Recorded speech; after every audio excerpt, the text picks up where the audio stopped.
شیطان عام طور پہ جیسے کہ میں نے آپ کو بتایا، شیطان کی چال یہ ہوتی ہے کہ یا تو وہ انسان کو خوف کے اندر مبتلا کر دیتا ہے، مایوس کر دیتا ہے، اور یا تو پھر انسان پر اتنی امیدیں اس کو دلاتا ہے کہ انسان بالکل ہی کیا کرتا ہے، آؤٹ، یعنی گناہوں کی طرف لے جاتا ہے، اور اللہ کا ڈر اس کو خوف بالکل ہی کسی گناہ سے نہیں روکتا۔ اس کی بڑی خوبصورت مثال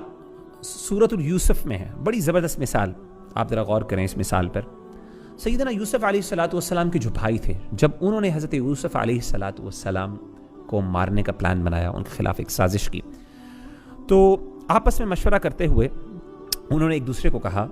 اقتلوا یوسف او اطرحوه ارضا یخل لکم وجہ ابیکم،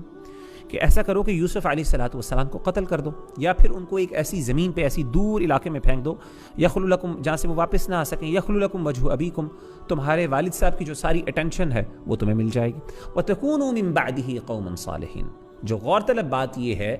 کہ یہ گناہ یا یہ غلطی کرنے کے بعد تمہارے پاس بڑا ٹائم ہے، تم کیا کر لینا، بعد میں نیک ہو جانا، یہ گناہ کر لو، کیونکہ ظاہر ہے مسلمان تو تھے، ایک نبی کی اولاد تھے، مسلمان بھی تھے، نیک بھی ہوں گے ظاہر ہے، لیکن حسد اور جیلسی یا انوی اتنی بڑھ گئی ان کے دل میں، ان سے برداشت نہیں ہوا، they decided to actually take the step۔ اب ظاہر ہے گلٹ تو ہے، تو اس گلٹ کو دور کرنے کے لیے شیطان نے ان کے دل میں یہ وسوسہ ڈالا کہ تم ایسا کرنا، اس کے بعد کیا کرنا، نیک بن جانا، کوئی بات نہیں، برائی کا کام کر لو، بعد میں اللہ سے توبہ کر لینا، استغفار کر لینا، نیک بن جانا، پھر دوبارہ کبھی یہ گناہ نہ کرنا۔ شیطان ہمیشہ یہ کرتا، تو شیطان ہمیشہ کیا کرتا ہے، گناہ سے پہلے انسان کو بہت امیدیں دلاتا ہے اللہ کے بارے میں، اللہ بڑی مہلت دینے والے ہیں، معاف کرنے والے، اللہ آپ کو معاف کر دیں گے۔ لیکن جب انسان گناہ کر لیتا ہے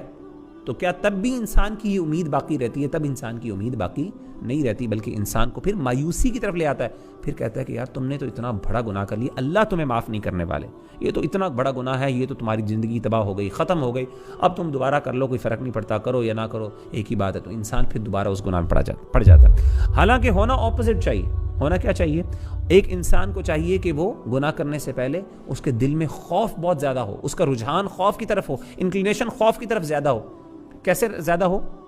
یعنی اس کو ہمیشہ یہ ڈر لگا رہے کہ یار پتہ نہیں میں گناہ کر لیا، اللہ شاید مجھے معاف نہ کرے، مجھے مہلت ہی نہ ملے معافی کی، ہو سکتا ہے میری فوراً موت آ جائے، اس گناہ کے دوران موت آ جائے، تو اس ٹائم انسان پر خوف غالب رہنا چاہیے۔ لیکن اگر فرض کریں انسان مجبوری، اپنی بشری تقاضوں کی، بشری مجبوریوں کی وجہ سے یا اس کی کمزوریوں کی وجہ سے گناہ کر بھی لیتا ہے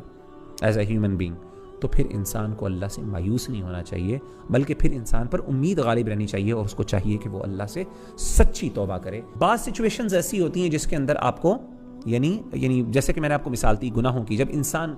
کوئی نیکی کا کام کرے تو اس پہ چاہیے کہ اس کے اوپر وہ بہت زیادہ پر امید ہو۔ کس چیز کی امید ہو؟ یہ امید ہو کہ اللہ تعالیٰ مجھ سے یہ نیکی قبول کرنے والے ہیں۔ یہ نہ ہو کہ اس وقت انسان اتنے خوف میں ہو، پتہ نہیں یار میں نیکی کر رہا ہوں، اللہ قبول بھی کریں گے کہ نہیں، تو اس وقت یہ نہیں ہونا چاہیے۔ اس ٹائم انسان کے اوپر اللہ کے بارے میں جو امید ہے وہ غالب رہے، اور انسان پر امید ہو کہ نہیں یار میں ایک کام کروں گا، اللہ مجھ سے قبول کریں گے، اللہ مجھے درجات بلند کریں گے، اللہ تعالیٰ میرے پر رحمت کریں گے۔